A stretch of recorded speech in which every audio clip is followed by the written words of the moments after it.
Let's talk now to Ambassador Roy Ohidevie, who is a retired member of the military, a fellow of the International Institute of Professional Security, and a member as well of the American Society of Industrial Security. Your Excellency, good morning. Thank you for your time on the program. He joins us from our Abuja studios. Yeah, good morning. It's always a pleasure. It looks like a lot of activity is moving on both the military and diplomatic fronts. But let's start off from the diplomatic front, shall we? It does look as if Turkey, which has been the most active country, we shall say, on the diplomatic front, seems to have made a breakthrough with the issue of food and grain supplies. If the story about the hotline and the process by which grain leaves Ukraine gets to be implemented. Yeah, thank you for this opportunity. You see, on diplomatic transactions, the food is one of the major and key parameters to discuss. The economy itself is being affected by the whole crisis and the war itself. So if we are looking at what Turkey is trying to achieve, then we'll be asking ourselves some questions. Is Turkey going to create a kind of monopoly on that opportunity? Because Turkey itself is still in aggression with Sweden and Finland on their opportunity to join EU and NATO. So if we allow individual countries to begin to have monopoly of opportunity, it will not help the war, because we know that business is business to global transactions. Given that scenario, and I'm sure quite a lot of people who are listening and watching you will understand what you're saying, but right now, all that grain, the last time we checked, it was more than 20 million tons of it, is stuck in the Ukrainian ports, and those who need it to survive, those who need it to feed, no doubt, including countries like Nigeria, are not getting hold of it. So wouldn't you say that it's better to get it out first, then we can come back and address Turkey's position if it becomes untenable down the road?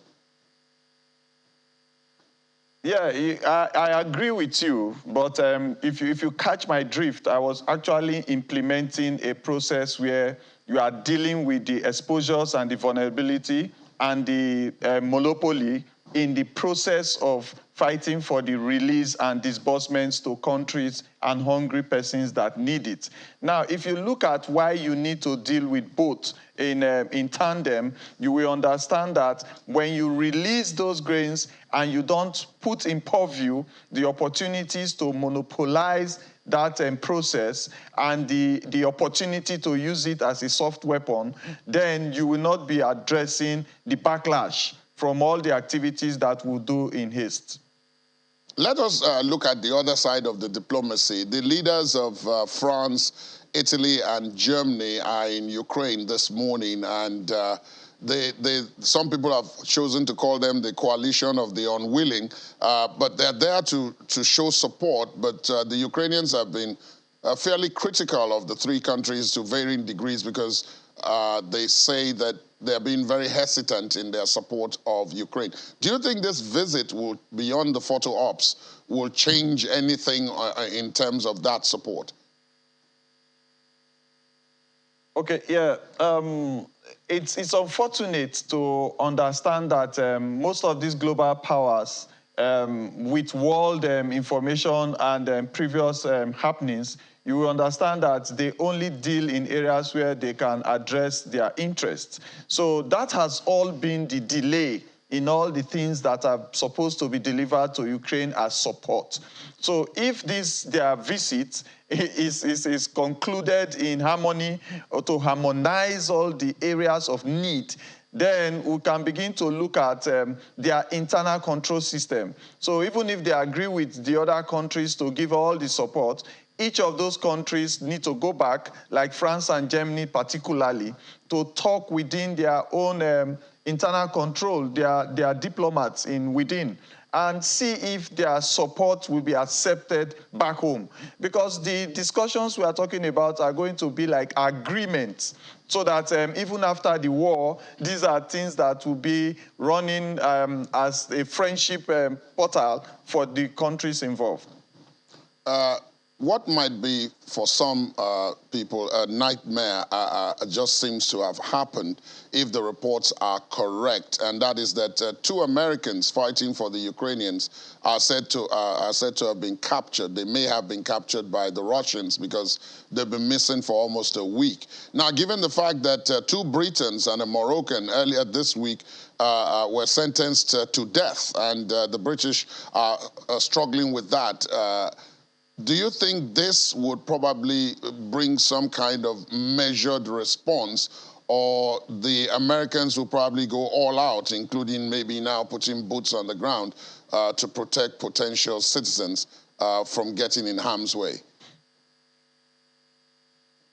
Yeah, hearing the news about the Moroccan and the British, I suspected that actually because of the Ukraine not being a member of NATO, it has restricted the opportunities to put boots on ground and go all out against the invasion.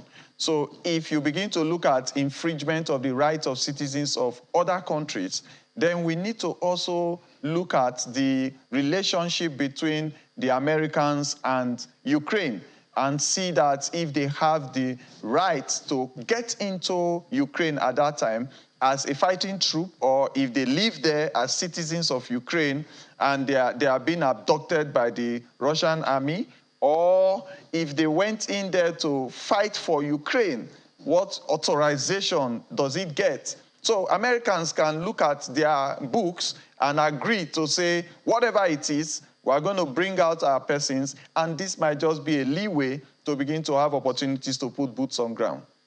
Let's look at the military situation on the ground. Beyond the propaganda and the various things said by all the sides in this, it does look like, in spite of Ukraine's spirited and ferocious resistance, Russia is slowly getting its way, particularly in the Donbas region. And there are those who have pointed to NATO's Secretary General having said that this might now be time to make some kind of compromise to prevent further destruction and to bring about peace. Do you think it is? Yeah, you see, from the onset of the battle, the war, I look at some of the battles that have been fought in different places, and I began to understand that, yes, there is global compassion for Ukraine, but definitely Russian incursion will gradually hold ground and take spaces and conquer communities.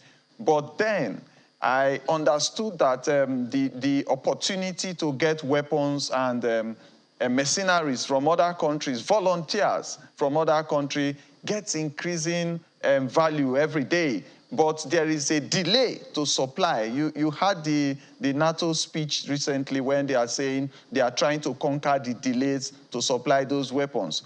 And you are on air. You are already saying that you are going to supply XYZ kinds of weapons. So I don't think it's helping Ukraine, because the real battle is on the ground, the fighting is on the ground, not in the propaganda. So if we look at the statistics on ground right now, we will say Russia is taking spaces, Russia is conquering grounds and holding spaces. But then, if we get these supplies and the personnel to handle those weaponry that we talk about, will it give the humanitarian side the appropriate defense and protection that it needs? That is where my fear is. Indeed, that is where the fear of all of us who are watching this situation closely is. Ambassador Roy Ohidere, thank you so much for your time and your perspective this morning. It's always a pleasure. Thank you. After the break, a Romanian port becomes key transit hub for Ukrainian grain. Details in a moment. Please stay on with us.